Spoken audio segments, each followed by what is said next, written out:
काटू नको खपरी जाय आता भाऊ नागपूर जोराव आहे आपला गोटी आहे सरपंच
आपल्या सर्वांना माहितच आहे की बऱ्याच दिवसापासून सन्माननीय मनोज जरांगे पाटील यांचा लढा हा आपल्या सर्वांच्या मुलाबाळांच्या भविष्यासाठी चाललेला आहे आणि तोच लढा आज अंतिम टप्प्यामध्ये येऊन पोहोचलेला आहे.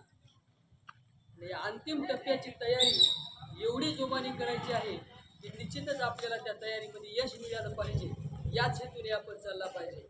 म्हणून आमचे सहकारी रवी पाटील शिंदे आणि तसेच सर्व महादेव पिपळगाव गाव येथील युवा कार्यकर्ते आणि जोमाने काम करणारे, समाजासाठी आपला वेळ न पाहणारे, आपला अमूल्य असणारा किमती, आज तुम्हाला सांगतो एकही मिनिटं कुणाला या धावपळीच्या काळामध्ये एकही मिनिटं नाही कुणापाशी.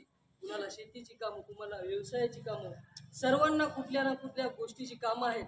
तरी देखील हे बांधव आपल्या अर्धापूर तालुक्यामधलं एकही गाव न सोडता आपला वेळ खर्च करून आपल्या गाडीचं स्वतः डिझेल सर्व जे काही लागणाऱ्या गोष्टी आहेत सर्व खर्च करून प्रत्येक गावोगावी जात आहेत, चावडी बैठक घेत आहेत आणि त्यांचा सुद्धा आपण सन्मान केला पाहिजे. आपल्या गावामध्ये आल्याच्या नंतर आपल्या गावातील बरीच काही मंडळी आलेली आहे आणि जे काही राहिलेली येतील त्यांचं सुद्धा या ठिकाणी स्वागत असेल.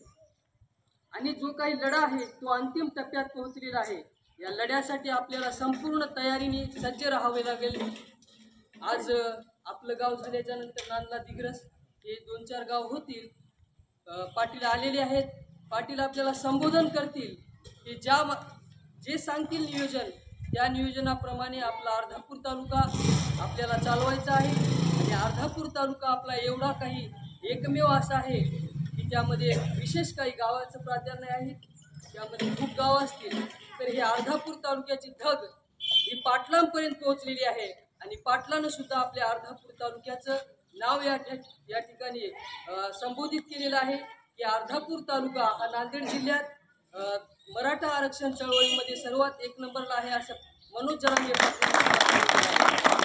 म्हणून यापुढे जे काही पाटील बोलतील, रवी पाटील, त्यांचं आपण संबोधन ऐकून घ्यावं. आपल्याला ते मार्गदर्शन करतील.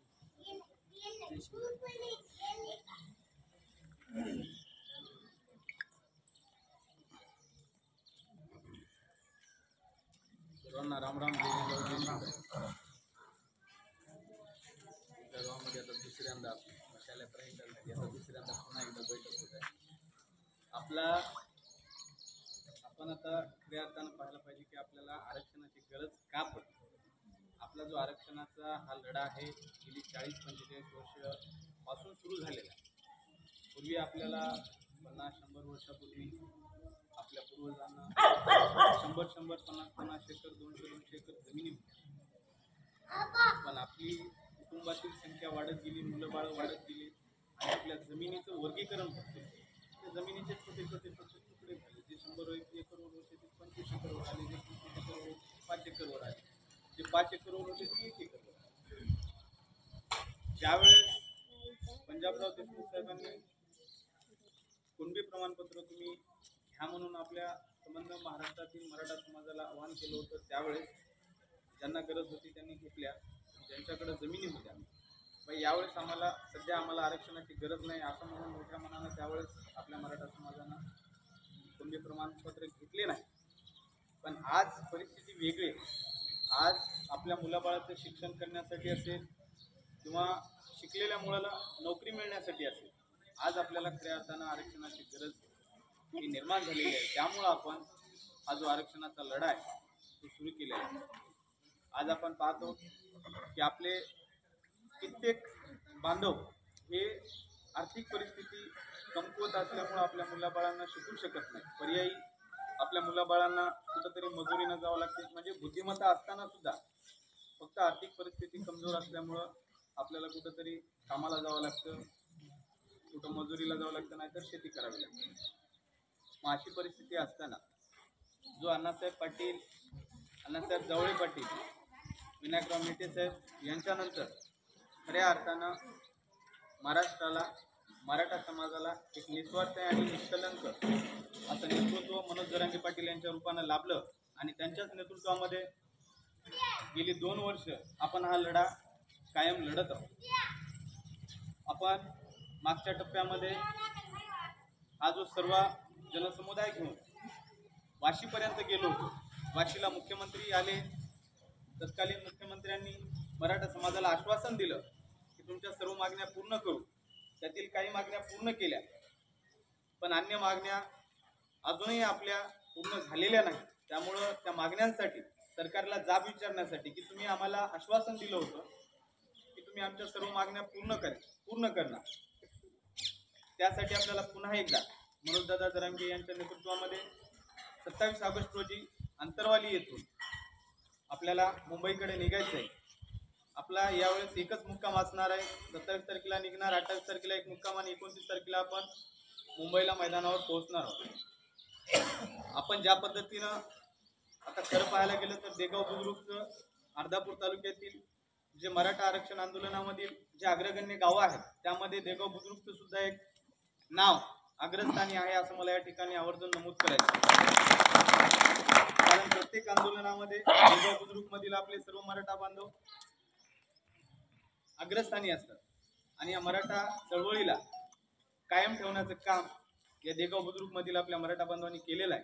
त्यामुळे पुन्हा एकदा आपल्याला मनोज जरांगे पाटील यांना बळ देण्यासाठी, या लढ्याला बळ देण्यासाठी, आपल्या लेकरांच्या भविष्यासाठी, आपल्या मुलाबाळांना आरक्षण मिळण्यासाठी आपण पुन्हा एकदा आपल्याला मुंबईकडे जायचं आहे. मुंबईला जात असताना आपण मागच्या वेळेस ज्याप्रमाणे नियोजनबद्ध गेलो होतो, गावातून सर्व आपले जे मराठा सेवक येणार आहेत त्यांची एक यादी करायची आणि यादी करून आपल्याला जाण्यासाठी वाहन करायचे. जेवढी संख्या होईल तेवढे वाहनं आपल्याला वाढवायचे. त्यामध्ये काही बांधव आपले येण्याची खूप इच्छा असते, पण त्यांची आर्थिक परिस्थिती कमकुवत असल्यामुळं ते रद्द करू शकतात. पण अशांना जे येऊ शकत नाहीत, जे काही कारणामुळे येऊ शकत नाहीत, त्यांनी आर्थिक स्वरूपात असेल, अन्नधान्य स्वरूपात असेल, त्यांना बळ देऊन, त्यांना मदत करून त्यांना आपल्याला मुंबईला पाठवायचं, जेणेकरून हा लढा जो आहे आपला कोणत्याही एकट्या दुसऱ्याचा नसून हा संपूर्ण समाजाचा लढा आहे. कारण आरक्षण मिळालं तर का मला एकट्याला मिळणार नाही किंवा कोणाला एकट्याला मिळणार नाही, हे आपल्या सर्वांना आरक्षण मिळणार आहे. त्याचा फायदा आपल्या सर्वांना होणार आहे. त्यामुळं प्रत्येकाचं आपलं कर्तव्य आहे की या लढ्यासाठी आपण जर जाऊ शकत नसेल, फुलना फुलाची पाकळी आपल्याकडून जे काय असेल 10, 20, 50 रुपये जे काय असतील त्या पद्धतीनं आपण जाणाऱ्या आपल्या बांधवांना आर्थिक स्वरूपात मदत करायची. कारण आपण 27 तारखेला निघणार आहोत, 29 तारखेला आपण मुंबईला पोहोचणार आहोत, पण तिथपासून आपल्याला किती दिवस लागणार आहे हे आपल्याला माहिती नाही. त्यामुळं कमीत कमी एक 7-8 दिवसाचं आपल्याला नियोजन करून मुंबईसाठी निघायचं आहे. त्यामुळं त्यासाठी लागणार आपल्याला जे काही साहित्य असेल, अन्नधान्य असेल, ते आपण सर्व आपल्या सोबत घेऊन जायचे. कारण आपण पूर्वी पाहायचो की मराठे लढायला जायचे, गावातील कोण मराठे लढायला जायचे तर तरुण मुलं, तरणे बाण पोरं लढायला जायचे आणि गावातील बाकी मंडळी जे लढायला जाऊ शकत नाही ते गाव सांभाळायचे. त्याच पद्धतीनं आपल्याला यावेळेस सुद्धा वयस्कर मंडळींनी गाव सांभाळायचं आणि तरुण मुलांना आपल्याला आंदोलनाला पाठवायचं, जेणेकरून आपलं आंदोलन सुद्धा कायम राहिलं पाहिजे आणि आपले गाव सुद्धा कायम राहिलं पाहिजे. आपल्याला फार असं सांगावं अशी गरज नाही, कारण आपण सर्व सुजाण आहात, आंदोलनाची आपल्याला सर्व माहिती आहे. पण खरंच आपल्या या लढ्याला जर बळ द्यायचं असेल, आपल्याला लढा यशस्वी करायचा असेल, तर आपल्याला मनोजदादाला बळ देणं आवश्यक आहे. दरम्यानच्या काळामध्ये लोकसभा विधानसभा निवडणुका झाल्या, त्या काळामध्ये मनोज जरांगे पाटलांना बदनाम करण्यात आलं, त्यांच्यावर शिंतोडे उडवण्यात आले. पण पाटलांनी अत्यंत जबाबदारीनं समाजाची कुठल्याही प्रकारे हानी न होऊ देता अतिशय योग्य प्रकारे निर्णय घेतले आणि समाजाचा आपल्याला कुठलाही समाजाची हार होऊ दिली नाही. त्यामुळं आता अनेक राजकीय पक्ष, राजकीय नेते मनोज जरांगे पाटलांची बदनामी करणार, कारण त्यांचं काम आहे अनेकांच्या दुकानदाऱ्या, अनेक पक्ष असतील, संघटना असतील, अनेकांच्या दुकानदाऱ्या जे की मराठा समाजाच्या नावावर दुकानदारी करायची, आणि अशांच्या दुकानदारी हा मनोज जरांगे पाटलांच्या मुळे बंद झालेल्या आहेत. त्यामुळे अशी लोक श्री मनोज जरांगे पाटलांच्या विरोधात जाऊन सरकारची हातमिळवणी करून मनोज जरांगे पाटलांच्या आंदोलनाला आणि पाटलांना बदनाम करण्याचं काम करत आहेत. पण भावांनो, मी एक सांगतो, खरंच आपले जे अण्णासाहेब पाटील असतील, अण्णासाहेब जावळे पाटील असतील किंवा स्वर्गीय विनायकराव मेटे साहेब असतील, या तिघांच्या नंतर जर आपल्याला खरंच कोणी निस्वार्थी नेतृत्व मिळाले असतील तर मनोज जरांगे पाटील असतील. आणि त्या नेतृत्वाला जपणं हे आपलं काम आहे. आपण जपायचे कसं, तर त्यांनी जो आरक्षणाचा लढा सुरू केलेला आहे, आरक्षण आता आपण पाहतो की त्यांच्या लढ्यामधून आपल्याला काय साध्य झालं. तर दरम्यानच्या 2 वर्षामध्ये आपल्या महाराष्ट्रामध्ये लाखो मराठा बांधवांना कुणबी प्रमाणपत्र मिळाले आणि त्याच्यातून त्यांना ओबीसी मध्ये त्यांचा समावेश झाला. आता आपल्या बाजूला नांदला दिग्रज गाव आहे, त्यामध्ये सुद्धा, त्या गावामध्ये सुद्धा आपल्या काही भावांना कुणबी प्रमाणपत्र मिळालं आणि त्यांना ओबीसीचं सर्टिफिकेट मिळालं. देगाव कुराडा असेल, रोडगी असेल, हे अगोदर होतं का? हे कोणामुळे मिळालं? तर मनोज जरांगे पाटलांनी जो लढा निस्वार्थीपणाने लढला त्यामुळे हे साध्य झालेलं आहे. आणि राहिलेला जो मराठा समाज आहे आपला, तो सुद्धा यामध्ये समाविष्ट झाला पाहिजे, यासाठी आपला पुढचा लढा राहणार आहे. आपल्या सरकारला हेच म्हणणं आहे की आम्ही सर्व मराठा बांधव एका माईचे लेकर आहोत, मग आमचा एक भाऊ कुणबी प्रमाणपत्र मिळतो आणि आम्ही मात्र, आम्हाला कुणबी प्रमाणपत्र मिळत नाही आणि आम्ही मात्र आरक्षणापासून वंचित आहोत. एका माईचे 2 लेकर 2 ठिकाणी असं होऊ शकतं का? नाही. म्हणून आपल्याला सरकारला जाब विचारायचं. आता नांदला दिग्रज आहे, ते आपले पाहुणे रावळेच आहेत, मग त्यांचं कुणबी प्रमाणपत्र म्हणजे आपण सुद्धा कुणबीच आहोत. पूर्वी कसं होतं की या महाराष्ट्रामध्ये जो शेती करायचा तो कुणबी म्हणून संबोधला जातो. महाराष्ट्रामध्ये मराठा समाज हा प्रामुख्यानं मराठा समाजाचा शेती व्यवसाय, त्यामुळे जो शेती करणार आहे तो कुणबी आहे. फक्त आपली चूक कुठं झाली की आपण ज्या वेळेस नोंदी करायच्या होत्या त्यावेळेस काही जणांच्या नोंदी झाल्या आणि काही जण आपण नोंदी करू शकलो नाही. त्यामुळं आज आपल्याला ते भोगावं लागत आहे. पण ज्यांच्या नोंदी आहेत त्यांचा आधार घेऊन आपल्याला सरकारला पुन्हा एकदा सांगायचं आहे की आम्ही सुद्धा कुणबी आहोत आणि आम्हाला कुणबीमधून आरक्षण मिळण्यासाठी आम्ही पात्र आहोत. त्यामुळं संविधानामध्ये जो आम्हाला अधिकार दिलेला आहे त्या अधिकाराचा उपयोग करून आम्ही ह्या आंदोलनाची दिशा निवडलेली आहे आणि या शांततेच्या आंदोलनातून आम्ही आपला लढा हा पूर्ण करणार आहोत. त्यामुळं आपल्या सर्वांना, मराठा बांधवांना पुन्हा एकदा मी हात जोडून नम्र विनंती करतो की आपण मागच्या टप्प्यामध्ये ज्या प्रकारे या आंदोलनाला बळ दिलं, खरं पाहायला गेलं तर मनोज जरांगे पाटलांची पहिली सभा ही आपल्या अर्धापूरमध्ये सगळ्यात मोठी, महाराष्ट्रातली सगळ्यात मोठी पहिली सभा ही आपल्या अर्धापूर ठिकाणी झाली. जरांगे पाटलांनी सुद्धा आपल्या अर्धापूरकरांना नतमस्तक केलं आणि सांगितलं की एवढे लोक मी आतापर्यंत पाहिले नाहीत. त्यामुळे या महाराष्ट्राच्या मराठा आरक्षणाच्या आंदोलनाला एक वेगळी दिशा देणारा हा आपला अर्धापूर तालुका यावेळेस सुद्धा आपण पाठीमागं पडता कामा नये. मला आता नांदेडचे बरेच आपले सहकारी आहेत या आंदोलन चळवळीतले, मला बरेच जण एक 8 दिवसापूर्वी म्हणत होते की तुमचा तालुका यावेळेस थंड आहे, तुमचा तालुका यावेळेस पेटला नाही. त्या सर्वांना मी एकच सांगलं की आमचा तालुका पेटायला थोडा वेळ लागतो, पण पेटला की आमचा तालुका हा महाराष्ट्राला पडून होतो. त्यामुळं मी हे जे बोललो ते आपल्या सर्वांच्या विश्वासावर बोललो. त्यामुळे पुन्हा एकदा आपल्याला आपला विश्वास सार्थ करून दाखवायचा आहे आणि या मराठा आरक्षण आंदोलनाला, एक महाराष्ट्राला एक वेगळी दिशा देण्याचं काम आपल्या अर्धापूर तालुक्याच्या वतीनं करायचं आहे. आपण सर्वजण या ठिकाणी अगदी कमी वेळामध्ये नियोजन असताना सुद्धा कालच आपली कल्पना होती की आज आपल्याला चावडी बैठक घ्यायची, एवढ्या कमी वेळामध्ये आपण एवढ्या मोठ्या संख्येनं आपण हजर राहिलात त्याबद्दल आपलं करावं तेवढं कौतुक कमी आहे. आणि पुन्हा एकदा आपल्या सर्वांना नम्र विनंती करतो की आपण सर्वांनी गावातील सर्व हेवे दावे मतभेद आपलं राजकारण सर्व बाजूला ठेवून ज्या ज्या वेळेस समाजाचा विषय त्या वेळेस आपण सर्वांनी एक झालं पाहिजे आणि एक होऊन लढलं पाहिजे. तरच आपल्या एकीची ताकद आणि समाजाची ताकद ही बाकी सर्वांना दिसेल. त्यामुळे यावेळेस सुद्धा आंदोलनामध्ये आपण मोठ्या जास्तीत जास्त संख्येने आपण या आंदोलनात सहभागी व्हावं अशी सर्वांना विनंती करतो आणि थांबतो. जय जिजाऊ जय श्रीराम. गावकरी मंडळींना रामराम. जय जिजाऊ जय श्रीराम.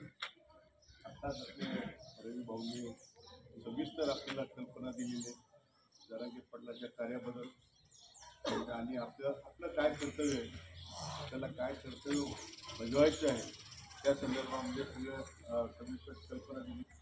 मी आपल्याला सगळ्यांना विनंती करतो सहकार्याची विनंती करतो पुढे गावातील घराघरातील मतभेद बाजूला ठेवून जसं की आता प्रत्येक पक्षामध्ये लोक कार्य करतात, किती हिरिरीनं कार्य करतात, प्रत्येकाने आपल्या घरावरती झेंडा लावलेला आहे. पण मला एक या गोष्टीची खर्च वाटते मराठा समाजाचा जरांगे पाटलाचा झेंडा हा आपल्या गावामध्ये पुण्यात गावामध्ये लागलेला नाही आणि त्यांना एक असं वेगळं अस्तित्व ठेवण्याचा प्रयत्न आहे. त्यांना वेगळं काहीतरी वेगळं करतात असं लोकांना वाटते. पण ते समाजासाठी अहोरात्र प्रयत्न करतात आणि त्यांना आपल्याला त्यांचे हात बळकट करायचे. त्यांच्याशी आपल्याला इथून 26 तारखेला निघायचे. 27 तारखेला 10 वाजता जरांगे पाटील कराटे मुंबईकडे प्रस्थान होणार आहे. तर त्या प्रस्थानाला आपल्याला सगळ्यांना सामील व्हायचे. गावकऱ्यांना सहकारी विनंती, आपले सगळ्यांचे मतभेद सर्व पक्ष बाजूला ठेवून मराठा आहोत आपण आणि या मराठ्यावरती एवढ्या वर्षापासून जो अन्याय होतो तो अन्याय दूर करण्यासाठी आपल्याला संघटित व्हायचे. एवढी विनंती करून 2 शब्द थांबतो. सर्वांना जय जिजाऊ. जवळपास गावामध्ये मला परिचय कोणी नाही आणि मला कोणाचा परिचय आला नाही, सगळे मला ओळखतात. तर हा जो आपला मराठा आरक्षणाचा लढा आहे, या लढ्यामध्ये सगळ्यात महत्त्वाची बाजू म्हणजे आपल्याला जे नेतृत्व मिळाले संघर्षयोद्धा मनोज जरांगे पाटील साहेब, हे एकदम निस्वार्थ नेतृत्व मिळाले. कुठलंही आंदोलन 1-2 वर्ष असं चालायचं म्हणजे आंदोलनाचं नेतृत्व जे आहे नेतृत्व अतिशय चांगलं असेल तर आंदोलन चालत असते. आपण बघतो काही आंदोलनं वर्षभर चालतात, काही महिनाभर चालतात, काही 15 दिवस चालतात. 2 वर्ष हे आंदोलन चाललंय. 2 वर्षाच्या पुढचा वेळ आता निघत आहे. बरेच दिवसाची मागणी आहे. प्रत्येकाच्या अंगामध्ये एक धग पेटलेली आहे की बा आरक्षण घ्यायचंच आहे आपल्याला. मागच्या वेळेस मुंबईमध्ये वाशीमध्ये जे काय अधिसूचना काढली, शिंदे साहेबांनी जी अधिसूचना काढली आणि सर्व मागण्या तुमच्या आम्ही काही वेळ द्या, प्रत्येक वेळेस समित्या वेगवेगळ्या नेमल्या गेल्या. आंदोलनाचा जोर दिसला की समिती नेमायची आणि वेळ काढून न्यायचा, हे आपण आता पाहिलेलं आहे. त्यामुळे जे कोणतं सरकार सत्तेत आहे त्यांच्या भूलथापांना आपल्याला इथून पुढे बळी पडायचं नाही आणि जे काय आपल्या मागण्या आहेत त्या मागण्यावर ठाम राहायचे. काही जणांचं म्हणणं आहे गणपती उत्सव आहे किंवा महालक्ष्मीचा त्यावेळेस टाईम येणार आहे 19 त्यावेळेस, तरी आपले बाकीचे घरातले मंडळी आहेत ते आपले सण सगळे साजरे करतील. पण आपल्याला नियोजन करायचे की आपल्याला कोण्या पद्धतीनं निघायचे. ज्यांच्याकडे पैसा आहे त्यांनी अधिकचा पैसा द्यायचा, ज्यांच्याकडे वेळ आहे त्यांनी वेळ द्यायचा. आणि सगळ्यात मोठं शस्त्र आपल्याकडे आहे सोशल मीडियाचे. आज आपण पाहतो की 2 वर्ष झालं आपण महादेव पिंपळगाव फाट्यावरती रक्तदान शिबिराचं आणि अन्नदानाचं आयोजन करतोय. तुमचं खूप मोठं मोलाचं सहकार्य आहे सर्व गावांचं आपल्या आजूबाजूच्या परिसरात.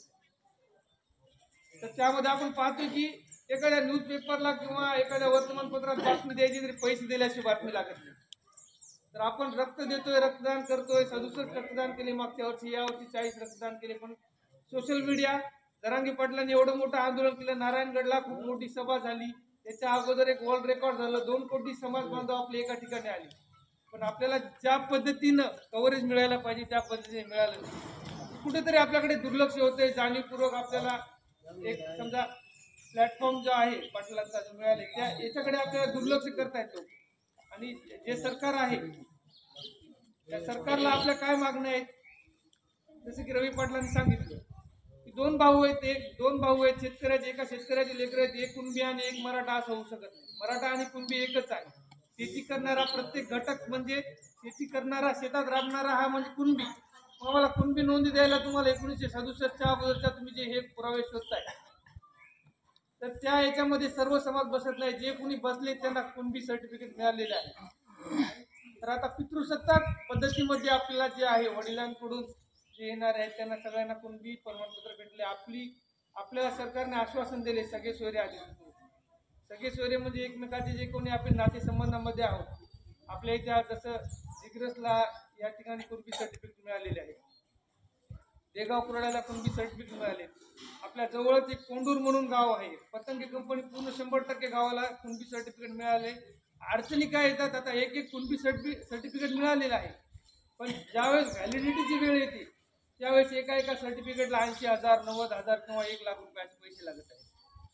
तर जो कोणी वर्ग आहे शासकीय कर्मचारी वर्ग जिथं कुणबी सर्टिफिकेट काढायचे तर जाणीवपूर्वक कुणबी सर्टिफिकेट व्हॅलिडिटी काढण्यासाठी काय जाणीवपूर्वक अडचणी आणल्या जातात. आणि आपल्या समाजामध्ये आपण एक शोकांतिका आहे, जो कोणी वरच्या पोस्टला गेला तो खालच्या समाजाला विसरला, जो कोणी मोठा झाला तो खालच्या वर्गांना विसरला. तर आता इथून पुढे आपल्याला सगळ्या समाजासाठी संघटित होऊन काम करायचे. नियोजन बैठका गावगाव चालू आहेत. अर्धापूर तालुका अतिशय सक्रिय आहे. जरांगे पाटलांपाशी आपल्या सर्व तालुक्याच्या गावाची प्रत्येक कामाची नोंद आम्ही प्रत्येक वेळेस सोशल मीडियाद्वारे त्यांना पोहोचली करतो. आपल्याला आपल्या तालुक्याचं आपल्या जिल्ह्याचं खूप मोठं योगदान आहे या आरक्षणाच्या लढाईमध्ये. आणि जेव्हा केव्हा आपल्याला संपूर्ण 100% आरक्षण मिळेल तेव्हा आपला इतिहास सुवर्णाक्षरात दिल्यात आली. फक्त आपल्याला करायचे काय, गावगाव आता चावडी बैठकीद्वारे जनजागृती करत आहोत. वाहनाची बुकिंग करायची, नंतर आपल्याला वाहन मिळणार नाही. मागच्या वेळेस देगावची जवळपास तीन गाड्या होत्या आणि महादेव पिंपळगावच्या एक मोठी गाडी होती. नंतर काही जण पाठीमागून त्याच्या पद्धतीने त्यांना नंतर जसा वेळ देता येईल 2 महिन्याचं नियोजन केलं. 2 महिने जरी अन्नधान्य पुरवठा आला नाही, काही जरी आलं नाही, तर 2 महिन्याचा रसद पुरवठा घेऊन आपण निघालो होतो मागच्या वेळेस. पण त्या ठिकाणी एक आश्वासन दिलं गेलं, आपल्याला वापस यावं लागलं त्या ठिकाणावर आणि नंतर त्या आश्वासनाची पूर्तता केलेली नाही. तर आपल्याला यावेळेस नियोजन बैठका घ्यायच्या आहेत. जे कोणी वेळ देऊ शकते त्यांनी वेळ द्यायचा आहे, जे कोणी पैसा देऊ शकते त्यांनी पैसा द्यायचा आहे. आणि जे जाणार आहेत त्या असं तरुण वर्गाचा सहभाग देगावमध्ये भरपूर आहे. बाकी ठिकाणी बघतोय आमच्या महादेव पिंपळगावमध्ये तरुणाची संख्या कमी आहेत 4-5 जणच आहेत. आणि आमची जी मोहनदादा आमचे जे सिनियर आमचे मार्गदर्शक आहेत त्यांचा खूप पाठिंबा आहे. पण काय करायचं, यावेळेस तरुण वर्गाचा यावेळेस सहकार्य जास्त लाभलं पाहिजे यासाठी आपण प्रयत्न करायचे. तरुण वर्गाला मार्गदर्शन करायचं आहे, व्यसनाधीनतेपासून दूर राहायचे. आपल्याला बरेचसे विषय आहेत, मी जास्त काही लांबचं घेत नाही. नवनाथराव आहेत, दादा आहेत, आपले सगळे नियोजन बैठका घ्यायच्या आहेत. चांगल्या पद्धतीने नियोजन करून वेळ द्यायचा आहे, पैशाची वर्गणी करायची आहे, नाव नोंदणी करायची आहे आपल्याला. आणि चांगल्या पद्धतीने हे आंदोलन आपल्याला यशस्वी करून एक भगवा झेंडा आपला तिथं मुंबईमध्ये पताका फडकवायचा, विजयी पताका फडकवायचा आणि या ठिकाणी हात बळकट करायचे. आपल्याला कधी नवे असा निस्वार्थ नेतृत्व भेटलेलं आहे, त्यांना आपल्याला यावेळेस साथ द्यायची. एवढं बोलून मी थांबतो. जय जवान. आज आपले मराठा आरक्षण चळवळीमध्ये कार्यरत असलेले आपल्या तालुक्यातील प्रमुख असणारे त्या ठिकाणी कार्यकर्ते, जे प्रमुख म्हणून असणारे कार्यकर्ते आरक्षण चळवळीमध्ये आणि रवी पाटील, सन्माननीय मोहनराव देशमुख साहेब, तसेच त्यांचे सर्व सहकारी आणि जमलेले आपले सर्व ग्रामस्थ, आपल्या सर्व मराठा समाजासाठी महाराष्ट्रातले जे अत्यंत निस्वार्थपणे असणार त्या ठिकाणी मराठा संघर्ष सन्माननीय मनोजदादा जरांगे पाटील जे लढत आहेत, त्यांना असणारं आपण एवढं पाठबळ दिलं पाहिजे, बहुसंख्येनं असणार आपण त्याच्या पाठीमागे राहिलं पाहिजे, त्यांचे हात बळकट केले पाहिजे, आपली ताकद दाखवून दिली पाहिजे. ही सर्वांची जबाबदारी आहे. जो मराठा म्हणतो स्वतःला त्या प्रत्येक मराठ्याची त्या ठिकाणी जबाबदारी आहे. मनोजदादा जरांगे पाटील त्यांना तसूभरे असणाऱ्या त्या ठिकाणी कमी भासू दिलं जाऊ नये. सर्व मराठा समाज त्यांच्या पाठीशी असावं असं आपण सर्वांनी दाखवून दिलं पाहिजे. आणि त्या ठिकाणी 27 ऑगस्टला जे असणारं आंतरवालीहून मनोजदादा मुंबईकडे असणारे त्या ठिकाणी रवाना होणार आहे. तर 26 ऑगस्टला आपल्याला इथून निघायचं आहे आणि गावातील सर्व असणारे आमचे तरुण वर्ग आम्ही त्यांच्यासोबत सर्वजण त्या ठिकाणी या मराठा आरक्षण चळवळीमध्ये सहभागी होऊ 100% या ठिकाणी आपल्याला आश्वासित करतो सर्वांना. आणि आपण या ठिकाणी आम्हाला जो मोलाचं मार्गदर्शन केलं मराठा आरक्षण चळवळीच्या निमित्तानं, या लढ्याच्या निमित्तानं जो आपण आम्हाला मार्गदर्शन केलं त्याबद्दल आमच्या गावकरी मंडळीच्या वतीनं आपल्या सर्वांचे मी आभार व्यक्त करतो. धन्यवाद देतो.